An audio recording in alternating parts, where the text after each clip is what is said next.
Hi guys, welcome to another Total Technik video. Today we're going to be looking at the parking sensor buzzer in the rear of the Audi A4, S4 and RS4 Avant B6 and B7 models. Very often these go faulty, or you start to get a bit of a muffled kind of buzzing and or stop working altogether, and I'll show you how to pop it out. So let's take a look. Okay, so the first part we're going to remove is this boot lock trim right here. Okay, if we take a quick look. Okay, now looking at the back of the trim, I've already taken these screws out, but you can see here there's two screws on either side. This is on the inside of the boot right here. So remove all four of these screws. Okay, so now we've removed the four screws in the rear of this section. What we need to do is pull it out. There's actually two clips, one on either end, around here and here. So what we're going to do is pull up with a little bit of force, just enough to pop these two clips out. There we go. And there. And then the whole thing lifts out.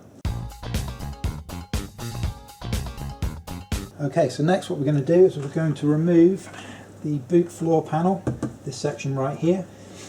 I'm just going to lift this out of the way just so you can see a little bit easier.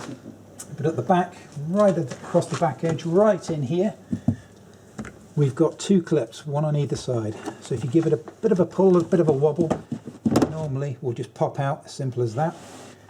And then you can remove this entire trim. Okay, the next thing that I'm going to do, just to make this a little bit easier for when I start pulling on these trims, so I'm just going to drop down the back seats. Okay, so now we've cleared our access, ready to take out these side panel trims. However, attaching them to the floor here, we have these cargo lashing hooks. Okay, now if you look inside here, we've got two screws in each one, which are T30, so it's a Torx 30 bit. So what you want to do is just remove these two screws.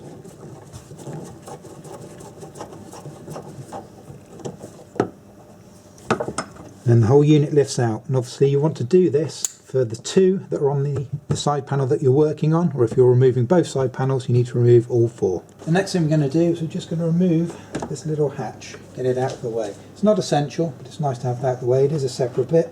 If you lift it forward, give it a wiggle, it'll come out on its own little hinge here, and that'll give you better access for when you're working on this side panel. Okay, now before we start taking this main panel out, there's one screw that needs to be removed. Everything else is held in with clips apart from one screw.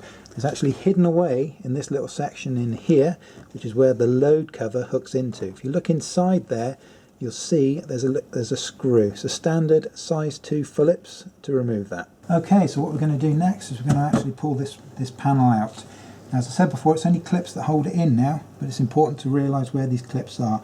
And when you try and pull this panel out, rather than just trying to pull it with constant strength, what you want to do is try and find out, locate where the clip is holding it in, and then just give it short, sharp pulls against that clip. Okay, to get this started, what we want to do is look at the clips that are running up here first of all. The best place to grip this, okay, is to remove this little plastic cover here, which is your access for your rear lights on the B6 and B7, and also under here. Just nice and gently. There. So the first one's come out of the bottom. Okay, so we've got the one free that's on the bottom. If you pull it gently, you can see the clips right here. Okay, so what we want to do, just give it short, sharp pulls, like so. Now looking down the back of the trim here, we can just see the two clips that we've just pulled out. So this was the first one that came out, the lower one, and obviously this is the slightly trickier one on the corner. Okay, so next we have another clip that's in around here. Okay, I got quite lucky when I pulled the one off the corner, so it actually pulled that one out for me. If I lean that forward a little bit, you can see this clip here. That's the third clip that you need to remove. So now we can see the top of this panel is completely free. Okay, so we've got this clip out, and this clip out. So all that's holding it in, you'll find, is down in this bottom corner down here. And to get that out, what you want to do is gently give it a bit of a wiggle towards you, and it will just pop out like so. So the location of the rear buzzer, that on the Avant here, is actually on the rear left hand side of the car. You can see it just at the top here. If you're having problems, this is the little critter that'll be causing you the headaches. Now, looking at the connectors that are holding this in, if you look at the top of them, they look like standard kind of Torx screw type connectors, which to be fair, the heads of them are. However, you can put a Torx screwdriver in there and keep twisting it. They're actually fixed through this metal plate here with a little compression type fix. And if you look underneath, yeah, there you go. If you look underneath, you can see that kind of compression connector there is kind of splayed out underneath the metal bracket. Hopefully you can see that just here on the end of my finger. You can see these two little plastic bits are actually splayed out to stop it coming back up. So what I'm going to do is, rather than attacking this from the top here, as you might think that you would with a Torx screwdriver, as I know it's a compression type fixing, I'm just going to push it up from the bottom like so. I'll do the same on both of them.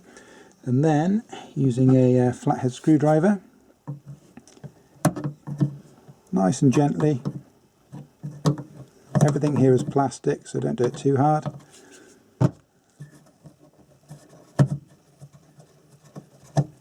Like so, a little plastic screw removes, so just do that on both of them. Just get this second one out quickly for you. It's far easier than trying to unscrew it with a Torx. And there's the type of connector there. So let's pop that one out as well. And then we've got one electrical connection. I'll just pop that out quickly for you now. And for this type of connection, just grab the whole thing, give it a bit of a wiggle, the whole thing will pop out. So that's the rear parking sensor buzzer there, and that's ready to be replaced.